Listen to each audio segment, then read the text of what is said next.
Bonjour à tous. Je continue à vous partager des extraits des audiences du mercredi du pape Benoît XVI sur l'Église, visage du Christ. À qui les apôtres seront-ils envoyés? Je vais venir sauver mes brebis pour qu'elles ne soient plus au pillage. Je susciterai pour le mettre à leur tête un pasteur qui les fera paître, mon serviteur David. C'est lui qui les fera paître et sera pour eux un pasteur. Moi, Yahvé, je serai pour eux un Dieu, et mon serviteur David sera prince au milieu d'eux. Ézéchiel 34, 22, 24. À travers ce rassemblement, le règne de Dieu est annoncé à toutes les nations. Je manifesterai ma gloire aux nations, et toutes les nations verront mon jugement quand je l'exécuterai, et ma main quand je l'abattrai sur elle. Ézéchiel 39, 21.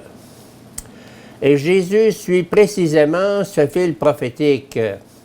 Le premier pas est le rassemblement du peuple d'Israël, afin que toutes les nations appelées à se rassembler dans la communion avec le Seigneur puissent voir et croire.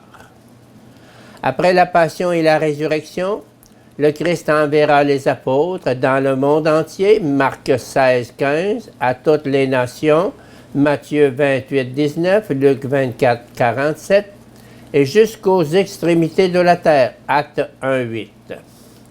Troisième audience, le don de la communion. Chers frères et sœurs, à travers le ministère apostolique, l'Église, communauté rassemblée par le Fils de Dieu qui s'est incarné, vit au cours du temps en édifiant et en nourrissant la communion dans le Christ et dans l'Esprit, à laquelle tous sont appelés et dans laquelle ils peuvent faire l'expérience du salut donné par le Père.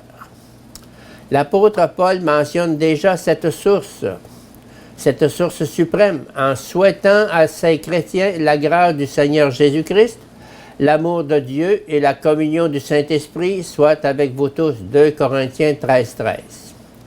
Ces paroles soulignent que le don gratuit de l'amour du Père en Jésus-Christ se réalise et s'exprime dans la communion réalisée par l'Esprit Saint. On pourrait affirmer que grâce, amour et communion, se référant respectivement au Christ, au Père et à l'Esprit, sont des aspects différents de l'unique action divine pour notre salut, action qui crée l'Église et fait de l'Église, comme le dit saint Cyprien au IIIe siècle, un peuple qui tire son unité de l'unité du Père et du Fils et de l'Esprit Saint.